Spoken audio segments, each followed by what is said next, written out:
میرے دوست احباب کیا کہیں گے، میرے رشتہ دار کیا کہیں گے، ان کو راضی کرنے کی فکر کرتا ہے، دوستوں کو راضی کرنے کی فکر کرتا ہے، برادری والوں کو راضی کرنے کی فکر کرتا ہے۔ اللہ رب العزت کی منشا کو نہیں دیکھتا، اللہ رب العزت کی چاہت کو، اللہ رب العزت کے حکم کو، محمد عربی صلی اللہ علیہ وسلم کے طریقے کو نہیں دیکھتا۔ فرمایا کہ اللہ رب العزت بھی ناراض، امام الانبیاء محمد مصطفیٰ صلی اللہ علیہ وسلم بھی ناراض، اور اس کے بعد اگر کوئی چاہتا ہے کہ میں نے برادری کی بات مانی ہے، دوستوں کی بات مانی ہے تو مجھے عزت ملے گی، نہیں نہیں نہیں نہیں، قطعاً نہیں۔ قل اللہم مالک الملک تؤتی الملک من تشاء وتعز من تشاء وتذل من تشاء بیدک الخیر انک علی کل شیء قدیر۔ آپ کہہ دیجئے مالک الملک، بادشاہوں کا بادشاہ کون ہے؟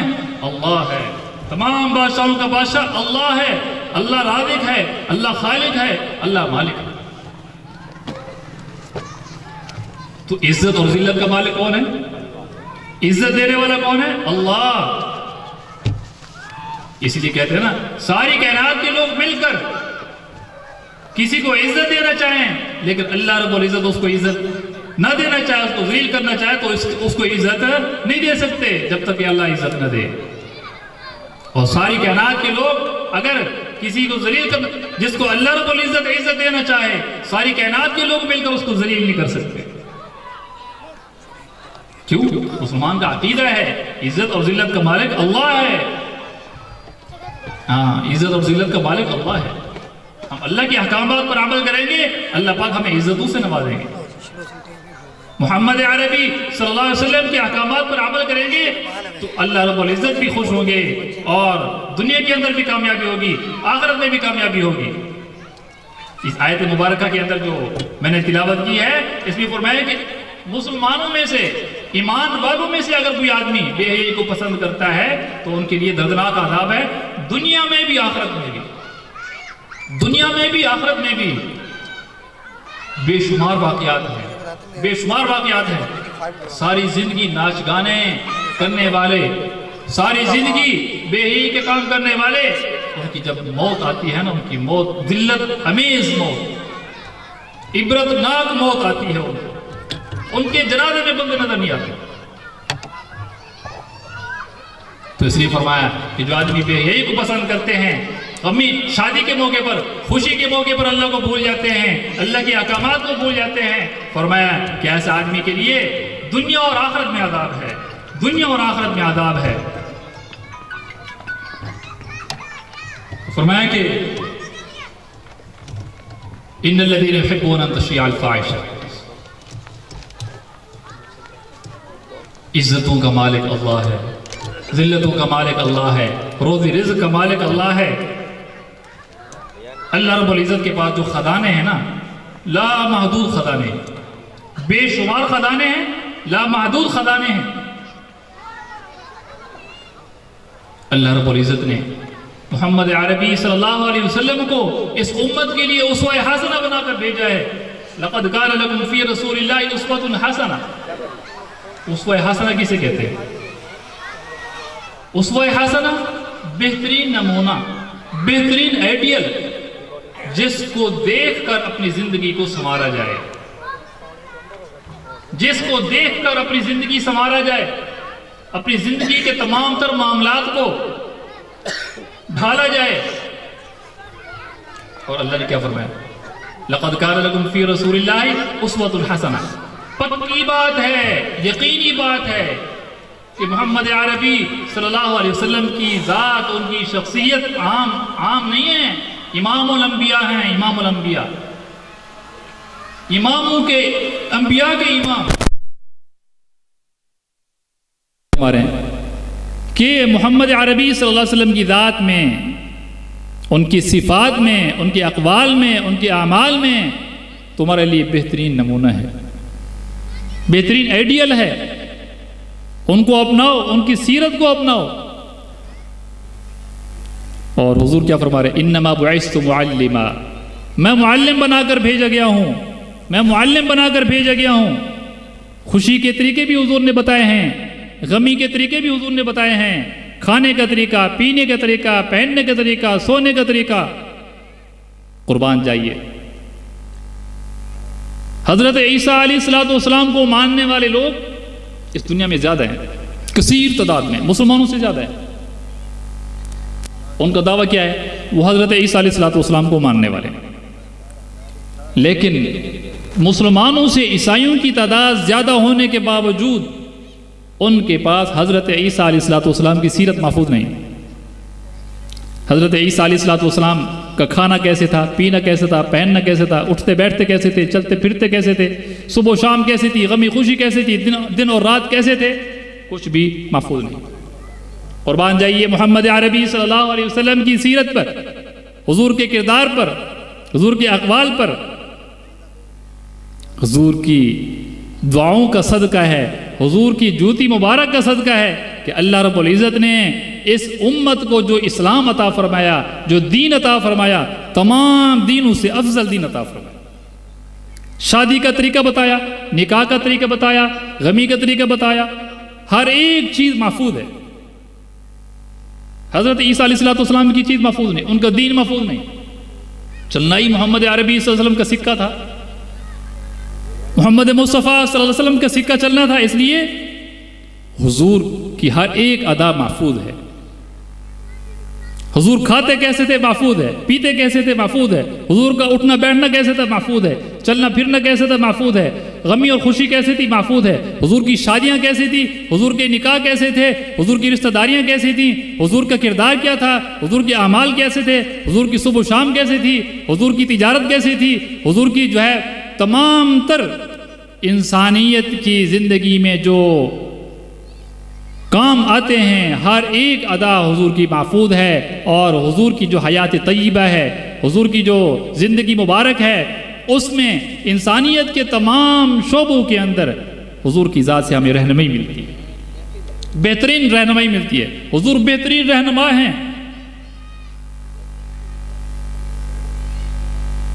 محمد عربی صلی اللہ علیہ وسلم نے کیا شادیاں نہیں فرمائیں؟ 11 نکاح فرمائے، حضور کے صحابہ نے شادیاں فرمائیں، اور بعض صحابہ ایسے ہیں کہ حضور پر قربان ہونے والے صحابہ، جنہوں نے حضور کی ذات پر جانیں قربان کی، مال قربان کیا، اولاد قربان کی، وطن چھوڑا اللہ کے نبی کے حکم پر۔ کیا انہوں نے حضور سے شادی کا طریقہ نہیں سیکھا تھا، نکاح کا طریقہ نہیں سیکھا تھا؟ یہ محمد عربی صلی اللہ علیہ وسلم کا احسان ہے اس امت پر۔ جاہلیت کے دور میں کوئی نکاح کا جو طریقہ ہے وہ طریقہ نہیں تھا کوئی خاص، منگنی کا طریقہ، نکاح کا طریقہ جو ہے جاہلیت کے دور میں ایسا عجیب و غریب تھا کہ نوجوانوں کو، لڑکوں کو بلا لیتے تھے، اور ادھر سے ان کی بیٹی جس کی طرف اشارہ کر دیتی تھی اسی کو متعین کر دیتے تھے، بس یہ خاص یہ تھا۔ انتہائی کوئی مہذب طریقہ نہیں تھا، کوئی شائستہ طریقہ نہیں تھا، کوئی عزت والا طریقہ نہیں تھا۔ وہ نوجوانوں کو اکٹھا کر دیا، اور جس لڑکی نے نکاح کرنا ہے اس نے جس طرح اشارہ کر دیا بس وہی اس کا شوہر۔ اللہ رب العزت نے ہمیں کتنی عالی شان مذہب عطا فرمایا، کتنی عظیم الشان دین اسلام ہمیں عطا فرمایا ہے، ایک مہذب طریقہ عطا فرمایا ہے کہ ہمارے بڑے بیٹھے ہیں مہذب طریقے سے ایک دوسرے کو پرکھیں، ایک دوسرے کو دیکھیں، ایک دوسرے کی تحقیق کریں۔ اور یاد رکھنا نبی کریم صلی اللہ علیہ وسلم نے فرمایا کہ لوگ مختلف سوچ کے ہوتے ہیں، نکاح کے وقت لوگوں کے معیار مختلف ہوتے ہیں۔ کچھ لوگ تو نکاح کرتے ہیں اس کی خوبصورتی کی وجہ سے، کچھ لوگ اس کی مال اور جائیداد کی وجہ سے نکاح کرتے ہیں، اور کچھ لوگ حسب اور نسب کی وجہ سے نکاح کرتے ہیں، اور کچھ لوگ جو ہے وہ دین کی وجہ سے نکاح کرتے ہیں۔ تو حضور نے فرمایا کہ ان چاروں میں سے جو سب سے اچھے لوگ وہ ہیں جو نکاح کے وقت اپنے دین کو جو ہے وہ اسلام کو مد نظر رکھتے ہیں، دین اسلام کو مد نظر رکھتے ہیں، ٹھیک ہے؟ تو سب سے بہترین ہے، تمہیں دین اسلام کو مد نظر رکھنا چاہیے۔ نکاح کرتے وقت، شادی کرتے وقت یہ معیار ہونا چاہیے کہ جہاں میں شادی کر رہا ہوں وہاں پر کیا ہے، وہاں پر دیندار ہونا چاہیے، ایک آدمی نے امیر المومنین حضرت عمر رضی اللہ تعالیٰ عنہ سے آ کر شکایت کی، اے امیر المومنین، میرا بیٹا میرا نافرمان ہے، میرا بیٹا میرا نافرمان ہے۔ تو انہوں نے جو ہے ان کے بیٹے کو بلوایا، بیٹے کو بلوا کر ان سے پوچھا والد کا نافرمان کیوں ہے، والدین کی نافرمانی کیوں کرتا ہے؟ تیرا والد تیرا باپ جو ہے تیری شکایت لے کر آیا ہے، اس کی کیا وجہ ہے؟ ٹھیک ہے، اس نے کہا کہ امیر المومنین، میں آپ کو کچھ روایات سنا دیتا ہوں، آپ پھر بتائیے گا کہ میری اس میں کیا غلطی ہے۔ سب سے پہلی چیز یہ ہے کہ اس نے جب نکاح کیا، میرے ابا جی نے نکاح کیا، کسی خاندانی عورت سے نکاح نہیں کیا، عام عورت سے نکاح کیا۔ کوئی معیار نہیں ہے نکاح کرنے میں، شادی کرنے میں، نکاح کرنے میں کوئی اچھا معیار نہیں ہے کسی عام عورت سے اس طرح شادی۔ میں اس سے پیدا ہوا، جو شرعی احکامات ہیں ان پر جو ہے اس نے عمل نہیں کیا، میرا نام صحیح نہیں رکھا، میرا عقیقہ نہیں کیا، ٹھیک ہے، میرا نام اس نے رکھا ہے جعل، جعل جیم عین لام، جعل۔ اس کا معنی کیا بنتا ہے؟ عربی میں اس کا معنی بنتا ہے گندگی کا کیڑا۔ آج ہم بھی نام رکھتے ہیں نا، ہم نام کیسے رکھتے ہیں؟ نام رکھنے میں ہمارا معیار یہ ہوتا ہے کہ ایسا نام رکھیں، ایسا نام رکھیں جو آج تک کسی نے نہ رکھا ہو، ایسا نایاب نام رکھیں جو آج تک کسی نے نہ رکھا ہو۔ کسی مولوی صاحب کے پاس آیا نا، ان سے مولوی صاحب کے پاس آ کر نام پوچھنے لگے، تو ان سے کہا کہ جی ایسا نام بتائیے کہ جو آج تک کسی نے نہ رکھا ہو۔ اس نے کہا اچھا ایسا نام بتاؤں جو آج تک کسی نے نہ رکھا ہو؟ تو کہنے لگا جی ہاں۔ تو مولوی صاحب نے فرمایا کہ آپ قارون نام رکھ لو، فرعون رکھ لو۔ بھی آج تک فرعون کسی نے نام نہیں رکھا، قارون کسی نے نام نہیں رکھا، کیوں؟ وہ عبرت کا نشان بنایا اللہ پاک نے اس دنیا کے اندر، دشمن اسلام تھے۔ بھئی ایسا نام رکھو جو اسلامی نام ہو، اچھا نام رکھنا چاہیے، اسلامی نام رکھنا چاہیے۔ تو فرمایا کہ اس آدمی نے، اس بچے نے کہا امیر المومنین سے کہ اے امیر المومنین، میرا نام میرے ابا نے جعل رکھا ہے۔ جعل کا معنی کیا بنتا ہے؟ گندگی کا کیڑا۔ تو نام ہی جب غلط بنتا ہے معنی کا، تو پھر اس کا اثر کیسے پڑے گا؟ نام کا ذات پر اثر ہوتا ہے، اسم کا مسمى پر اثر ہوتا ہے۔ تو نام کا جو ہے انسان کی شخصیت پر اثر ہوتا ہے، انسان کی ذات پر اثر ہوتا ہے، اس لیے نام صحیح رکھنا چاہیے۔ تو نام ہی صحیح نہیں رکھا، تو اس پر امیر المومنین حضرت عمر بن خطاب رضی اللہ تعالیٰ عنہ نے فرمایا کہ اے بندے، اس میں تیرے بیٹے کا قصور نہیں ہے، تیرے بیٹے کا قصور نہیں ہے، اس میں تیرا اپنا قصور ہے۔ بیٹے کو تو نے دینی تعلیم نہیں دی، تو نے شادی صحیح جگہ پر نہیں کی، شادی پہلے صحیح طریقے سے نہیں کی، شادی تیرا بیٹا صحیح پیدا ہوا، اس کو دینی تعلیم و تربیت نہیں دی، والدین کی کیا عظمت ہوتی ہے، کیا احترام ہوتا ہے، کیا مقام ہوتا ہے، یہ نہیں بتایا تو نے۔ تو جب دینی تعلیم و تربیت نہیں دی تو پھر یہی حال ہوگا۔ اور آج ہمارے ماحول معاشرے کے اندر کیا ہے؟ یہی ہوتا ہے، انسان کی سب سے پہلی درسگاہ والدین ہے، ماں سب سے پہلی درسگاہ ہے۔ بچہ تھوڑا سا بڑا ہوتا ہے، کہتے سردردی کو دور کرنے کے لیے سکول میں بھیجو، سکول میں بھیجو، پہلے خود سکھاؤ اس کو سمجھاؤ۔ بہترین درسگاہ، سب سے عظیم شان درسگاہ جو ہے وہ ماں ہے۔ ماں صحیح تربیت نہیں کرے گی، وہ جان چھڑائے گی، تو بچے کی تربیت کیسے کون کرے گا؟ جب ماں چھڑا رہی ہے تو سکول کے ٹیچر کیسے تربیت کریں گے؟ سکول کے ٹیچر کیسے تربیت کریں گے؟ پھر کالج یونیورسٹی کا ماحول آپ کے سامنے ہے، ہر انسان کو معلوم ہے کہ یونیورسٹی کا ماحول، کالج کا ماحول کیسے ہے۔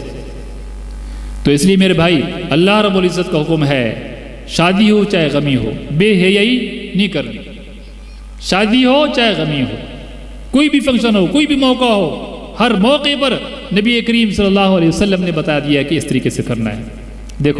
دیکھیے فرمایا کہ لَقَدْ كَانَ لَكُمْ فِي رَسُولِ اللَّهِ أُسْوَةٌ حَسَنَةٌ، اللہ رب العزت نے محبوب پیغمبر کو ہمارے اس امت پر احسان بنا کر بھیجا ہے۔ لقد من اللہ علی المؤمنین اذ بعث فیہم رسولا۔ حضور نے شادی اور نکاح اور اس دیگر تقاریب کے سارے احکامات بتائے ہیں۔ فرمایا کہ اللہ رب العزت نے پورے قرآن پاک کے اندر کسی بھی موقع پر احسان نہیں جتلایا، نعمتیں ذکر فرمائیں۔ وَإِن تَعُدُّوا نِعْمَةَ اللَّهِ لَا تُحْصُوهَا، فرمایا کہ میری نعمتوں کو شمار کرنا چاہو تو شمار نہیں کر سکتے۔ میری اتنی بے شمار نعمتیں ہیں، کھانے کی نعمتیں، پینے کی نعمتیں، پہننے کی نعمتیں، بے شمار نعمتیں ہیں، اگر ان نعمتوں کو شمار کرنا چاہو تو شمار نہیں کر سکتے۔ لیکن ایک نعمت ایسی ہے، فرمایا کہ ایک تو ایمان جیسی سب سے بڑی نعمت، ایمان سب سے بڑی دولت ہے، سب سے بڑی نعمت ہے۔ یاد رکھنا، ایک انسان کے پاس اگر ایمان نہیں ہے، ہدایت والی نعمت نہیں ہے، ہدایت والی نعمت نہیں ہے، جائیداد ہے، کار کوٹھی بنگلے ہیں، زمینیں ہیں، اولاد ہے، سب کچھ ہے، لیکن اگر ایمان والی دولت نہیں ہے تو کچھ بھی دولت نہیں ہے، کچھ بھی نعمت نہیں ہے۔ اگر نعمت ہدایت نہیں ہے، اگر نعمت ہدایت نہیں ہے تو اولاد بھی نعمت نہیں ہے، جائیداد بھی نعمت نہیں ہے، گھر کوٹھی بنگلہ یہ بھی نعمت نہیں، یہ بھی زامت ہے، عذاب ہے، باعث عذاب ہے۔ تو فرمایا کہ سب سے بڑی نعمت کیا ہے؟ نعمت ہدایت۔ ایمان سب سے بڑے سرمایہ، قیمتی دولت ہے۔ تو اللہ رب العزت نے پورے قرآن پاک کے اندر ایک موقع ایسا ہے کہ جس پر اللہ رب العزت خود فرما رہے ہیں، اے ایمان والو میں نے تمہارے اوپر احسان کیا ہے، اے ایمان والو میں نے تمہارے اوپر احسان کیا ہے۔ اے رب کریم کیا احسان ہے؟ فرمایا کہ بے شمار نعمتیں عطا کر دی ہیں، لیکن احسان نہیں جتلایا۔ زمین بچھا دی، احسان نہیں جتلایا۔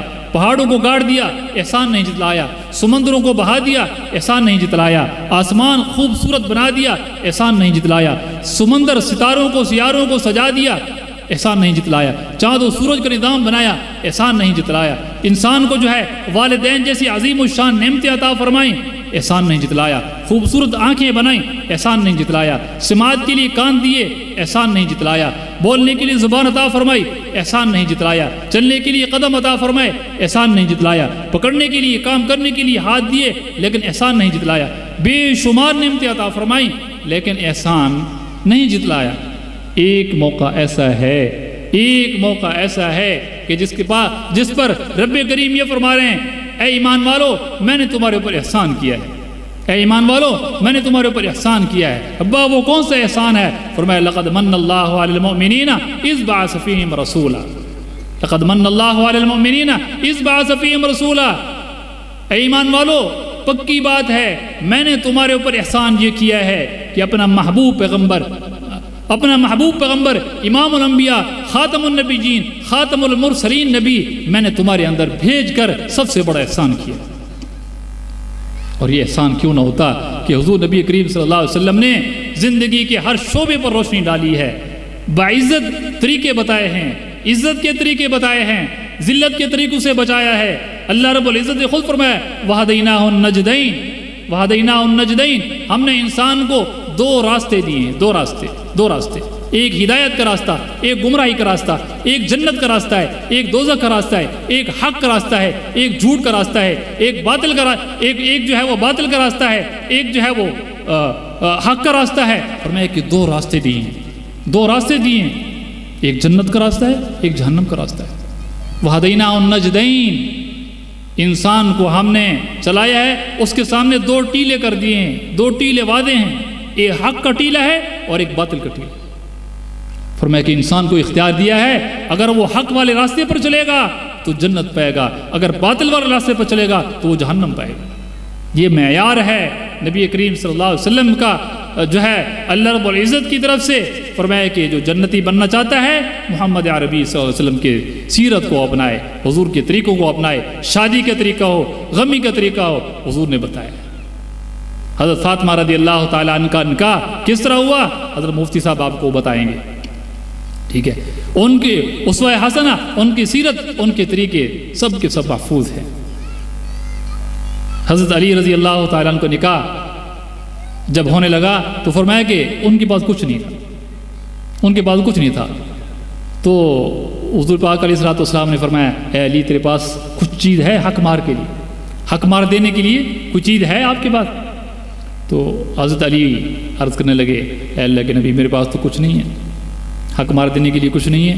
تو حضور نے فرمایا کہ دیکھ لو اس کے علاوہ کوئی سامان ہو، کوئی چیز ہو. تو حضرت علی نے عرض کیا اے اللہ کے نبی میرے پاس تو ایک زیرہ ہے، زیرہ. تو فرمایا کہ لے کر آؤ. وہ زیرہ لے کر آئے، فرمایا کہ اس کو بیچ کے آؤ. تو سوچنے لگے کہاں بیچوں. گئے بیچنے کے لیے حضرت عثمان رضی اللہ تعالیٰ، حضرت عثمان ذی النورین وہ سامنے مل گئے. اور حضرت عثمان رضی اللہ تعالیٰ عنہ بہت بڑے مالدار تھے. تو انہوں نے پوچھا کہاں جا رہے ہیں؟ فرمایا کہ یہ زیرہ میں فروخت کرنے کے لیے جا رہا ہوں. فرمایا کہ مجھے دکھاؤ. انہوں نے خریدی، ان کو پیسے دے دیے.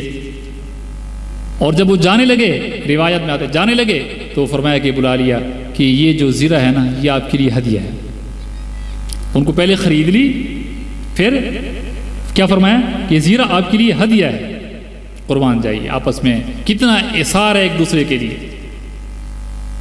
اور کیا فرما رہے کہ شادی ان کی آسان ہو جائے، شادی کیا ہو جائے؟ آسان ہو جائے. اور ہم شادیاں کس طرح کر رہے ہیں؟ مشکل کرتے جا رہے ہیں، شادیوں کو مشکل کرتے جا رہے ہیں. اتنا مشکل کہ نوجوان طبقہ جو ہے وہ ساری زندگی کماتا ہے. کیا کروں گا جی؟ شادی کے لیے.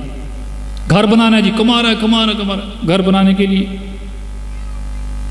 اور پھر جب گھر بن جاتا ہے پھر کماتا ہے، کئی عرصہ گزر جاتا ہے. کیا جی شادی کروں گا، دھوم دھام کی کروں گا، برادری والے کیا کہیں گے؟ ہاں بہت بڑا لاکھوں روپے خرچ کروں گا، ہاں میری عزت بڑھے گی. کیا تماشا بنا، بہت مشکل بنا رکھا ہے.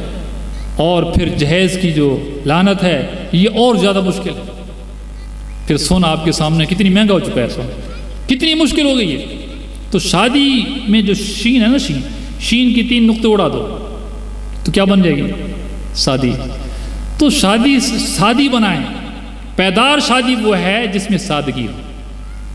پائیدار شادی وہ ہے جس میں سادگی ہو. حدیث پاک کا مفہوم ہے بہترین ولیمہ وہ ہے جو اپنی حیثیت کے مطابق، بہترین ولیمہ وہ ہے جس میں غرباء زیادہ ہو. اور